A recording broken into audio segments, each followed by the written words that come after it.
Mama and Son's YouTube channel and press the bell icon for new updates.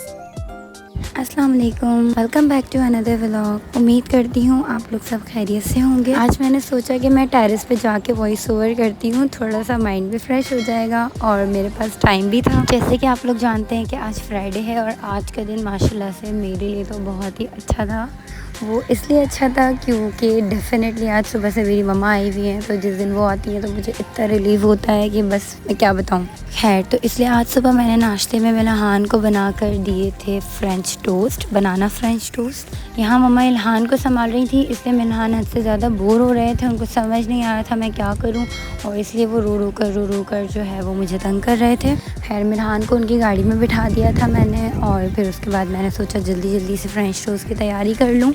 आप लोगों से इसकी recipe भी शेयर कर दूंगी और 3 से 4 वेज़ भी आपको बता दूंगी कि और कितने तरीक़ों से किन फ्रूट्स के साथ आप इसे बना सकते हैं। आज मैंने इसे बनाना के साथ बनाया था, अंडे में बनाना मैश करके, और फिर डबल रोटी को उसमें मैंने उलट पलट करके अच्छी तरीके से डबल रोटी पर उसे लगा दिया था। ब्राउन ब्रेड ली थी मैंने।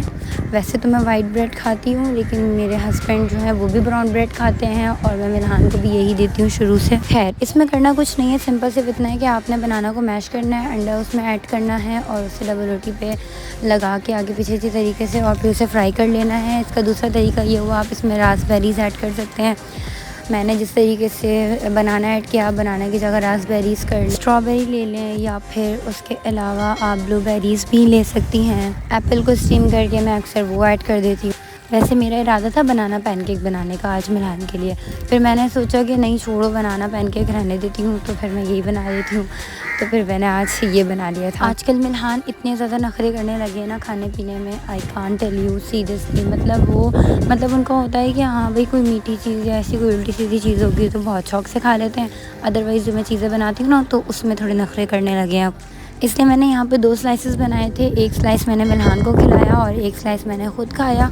एक स्लाइस भी उन्होंने पूरा नहीं खाया था क्योंकि नखरे इतने हो रहे थे, क्योंकि आज मुझे नहीं पता इल्हान को बहुत ज़्यादा नींद आ रही थी, क्यों आ रही थी ये तो मुझे भी समझ नहीं आया, क्योंकि आज इल्हान सोकर ही 1 बजे उठे थे। उसके बाद मैंने कहा चलो पहले जल्दी से इल्हान को मैं शॉवर दिला देती हूँ, उसके बाद मैं इल्हान को सुला दूँगी। लेकिन उसके बाद तो मजा ले जब इल्हान सोए हो। जब से मैं सुलाने की कोशिश कर रही हूँ, लेकिन नहीं, ये बच्चे तो अपनी मर्ज़ी के मालिक होते हैं। खैर, उसके बाद मैंने इल्हान को मसाज दिया था, मसाज देने के बाद मैंने उन्हें शॉवर दिलाया, और फिर मैंने इल्हान की अच्छी तस्वीरें और वीडियोस बनाई जो कि मैंने उनके अकाउंट पर और यूट्यूब पर भी अपलोड की हैं, यू कैन सी देयर। मैं सोच रही थी कि आज मैं वॉइस ओवर पे ही आप लोगों से इल्हान की पूरी रूटीन शेयर करूँगी, ये सुबह से लेकर रात तक इल्हान की क्या रूटीन होती है, कितना सोते हैं, कितना खाते हैं और क्या खाते हैं। आज सुबह जब इल्हान उठे तो मेरी डेली की रूटीन यही होती है कि मैं इल्हान को, जब मैं नाश्ता करती हूँ, इनके बाबा नाश्ता करते हैं, तो साथ ही मैं इल्हान को नाश्ता करवाती हूँ हमारे। उस टाइम पे नाश्ते में इल्हान के लिए ऐसी कोई स्पेशल चीज़ नहीं होती, जो पराठा हम खाते हैं वही पराठा मैं इल्हान को खिलाते हैं। मीन्स मैं एक छोटू सा पराठा बना लेती हूँ इल्हान के लिए, उसी आटे से बनाती हूँ जिस आटे से हम अपने लिए पराठा बनाते हैं, क्योंकि उसके अंदर मैं नमक ऐड नहीं करती, क्योंकि इल्हान के बाबा भी विदाउट सॉल्ट ही खाते हैं और मुझे भी विदाउट सॉल्ट ही पसंद है, तो फिर हम लोग नमक ऐड नहीं करते, तो मैं इल्हान को भी खिला देते हैं। खैर, साथ में रात का रखा हुआ कोई सालन होता है, कोई आलू का सालन या आलू गोभी का सालन, तो वो मैं इस तरह करती हूँ कि पराठे के साथ आलू और गोभी इस तरीके से मैश करके और फिर इस तरह मैं खिला देती हूँ नवाले बना के। हम लोग नाश्ते में चाय पीते हैं, लेकिन चाय वो मैं इल्हान को नहीं देती। मैंने सोचा कि मेंशन कर दूँ, क्योंकि मैंने ये भी बोला है कि जो नाश्ता हम करते हैं वही इल्हान भी करते हैं। चाय बच्चों के लिए हार्मफुल होती है, ठीक नहीं होती, तो फिर इसलिए मैं इल्हान को चाय से बहुत ज़्यादा दूर रखती हूँ, थोड़ा नहीं बहुत ज़्यादा दूर रखती हूँ। अच्छा, मैं आप लोगों को क्लियर कर दूँ, इल्हान सुबह सो के उठते हैं 12 बजे, ठीक है, तो 12 बजे इल्हान ने नाश्ता किया हम लोगों के साथ। ये तो हो गया जो हम सब के साथ नाश्ता किया। उसके बाद उनका पर्सनल वाला भी तो नाश्ता होता है ना, तो वो वाला नाश्ता मैं इनको करवाती हूँ 2 बजे। उसमें मैं इल्हान को फ्रेंच टोस्ट दे देती हूँ, ठीक है, या फिर मैं कोई भी ऐसी चीज़ दे देती हूँ, लाइक ब्रेड दे देती हूँ, ब्रेड पे मैं पीनट बटर लगा के वो दे दी, तो इस तरह दे देती हूँ।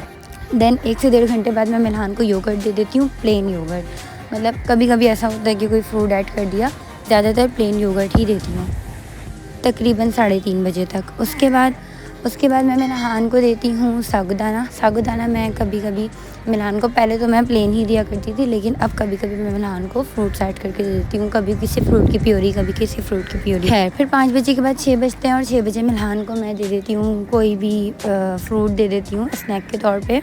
आजकल ये आड़ू ज़्यादा शौक से खा रहे हैं तो मैं आड़ू दे देती हूँ, और समटाइम्स एप्पल स्टीम करके दे देती हूँ, समटाइम्स वैसे ही बनाना मैं खिला देती हूँ इनको। तो 5 बजे वो मैं खिलाती हूँ, तो 6 बजे तक की 1 घंटे की आराम से छुट्टी हो जाती है मेरी। उसके बाद 6 बजे मैं इनको देती हूँ पोरिज मैं पहले तो सादा देती थी, लेकिन अब ये सादा खाते ही नहीं है, भैया नखरे इतने, क्या करें। तो फिर इसलिए कुछ ना कुछ मुझे उसमें ऐड करना पड़ता है। कभी फ्रूट की प्योरी दे देती हूँ उसमें ऐड करके, या फिर कभी खजूर ऐड कर देती हूँ, इस तरीके से। अच्छा, पोरिज के ये नहीं है डेली के बस एक ही चीज़ बच्चे को देते रहना है, आपने डिफरेंट कॉम्बिनेशन के साथ देना है। आपके कॉम्बिनेशन चेंज होते रहेंगे तो जो फूड का टेस्ट है वो चेंज होता रहेगा, तो बच्चे को बोरियत नहीं होगी एक चीज़ से। अच्छा जी, ये हो गया। उसके बाद मिल्हान को भूख लगती है 2 घंटे बाद, यानी कि 8 बजे। बीच में मैं कोई भी चीज़ मिल्हान को नहीं देती। उसका रीज़न ये है कि बच्चे का पेट बिल्कुल जब खाली होता है ना, बिल्कुल खाली होता है, तो उस टाइम पर ही बच्चा पेट भर के खाना खाता है, तो आपको लगता है कि जी हाँ खा लिया। आप क्या करती होंगी, बीच बीच में कोई ना कोई चीज़ दे दी, हल्की फुल्की सी मुँह में कुछ डाल दिया। इससे ये होता है बच्चे को फिर इतनी भूख या तलब नहीं होती खाने की, तो फिर जो आप हेल्दी चीज़ें दे रही होती हैं तो वो बच्चा लेता नहीं है। पेट खाली होगा, बच्चे को भूख लगेगी, बच्चा भूखा होगा तो ही वो कोई भी चीज़ आप देंगी तो वो खाएगा, अदरवाइज़ वो नहीं खाएगा। इसलिए मैं स्टार्टिंग में भी जब टिकटॉक पे मेरे पास बहुत सारे क्वेश्चंस आते थे, मैं एक ही रिप्लाई करती थी कि आपके बच्चे का पेट खाली होना चाहिए। सेकंड, आपके बच्चे की रूटीन बनी हुई होनी चाहिए। आपके बच्चे की रूटीन बनी होगी, आपको पता होगा कि हाँ जी मेरा बच्चा इस टाइम पर भूखा होगा तो मैं ये चीज़ खिला सकती हूँ। आप सबसे पहले टाइमिंग सेट करें बच्चे की। फिर 8 बजे मैं मिल्हान को जो है वो कभी या तो सूजी दे देती हूँ, ठीक है, या चलो सूजी का मूड नहीं हो रहा क्योंकि अभी पोरीज खाया था 2 घंटे पहले, तो थोड़ा सा सिमिलर हो जाता है उसका कलर वगैरह, तो बच्चे को देख के भी होता है कि कहीं मैं सेम चीज़ तो नहीं खा रहा। तो फिर मैं ये करती हूँ कि आलू बॉईल किया, ठीक है, आलू बॉईल करने के बाद उसके अंदर मैं ऐड कर देती हूँ पीनट बटर ऐड कर देती हूँ, और उसकी कंसिस्टेंसी को थोड़ा सा मतलब ऐसा करने के लिए, यानी थोड़ा सा थिक हो जाए, आराम से मिल्हान खा लें, तो मैं उसके अंदर एक ऑन फार्मूला मिल्क बना के मिल्हान का वो ऐड कर देती हूँ। तो उसकी कंसिस्टेंसी जो होती है वो मतलब कि ऐसी हो जाती है कि मिल्हान खा लें। और समटाइम्स ये करती हूँ कि अंडा और आलू साथ उबाल के दोनों को साथ साथ मैं मैश कर लेती हूँ। मैश क्या, बस मोटा मोटा सा मैं उसको कर लेती हूँ और फिर वो खिला देती हूँ, ठीक है, ये हो गया।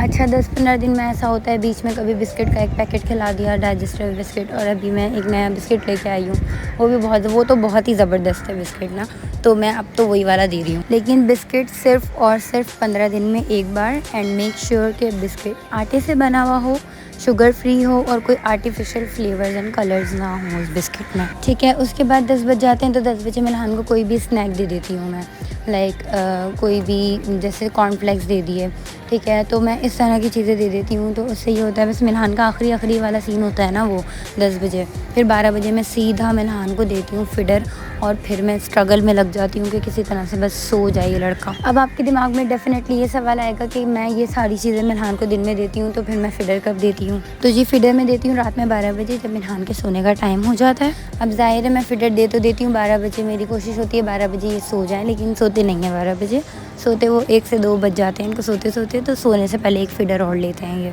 उसके बाद सुबह 7 बजे ये एक फ़िडर लेते हैं, उसके बाद ये लेते हैं सुबह 10 बजे फ़िडर। तो वो जो मिल्क वाली जो एक नीड होती है ना बच्चे की, तो वो मिल्हान की पूरी हो जाती है इतने टाइम में, वो 3 से 4 फ़िडर्स ले लेते हैं। मिल्क से बच्चे को फ़ैट मिलता है, ठीक है।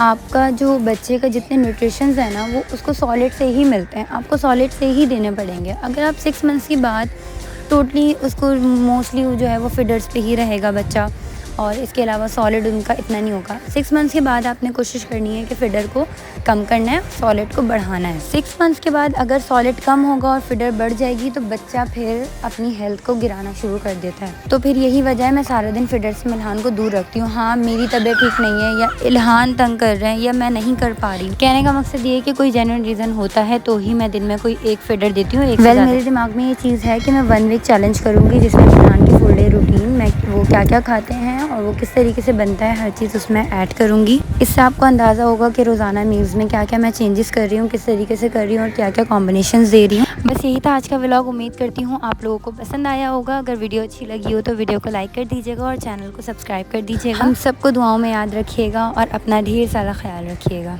अल्लाह हाफिज़।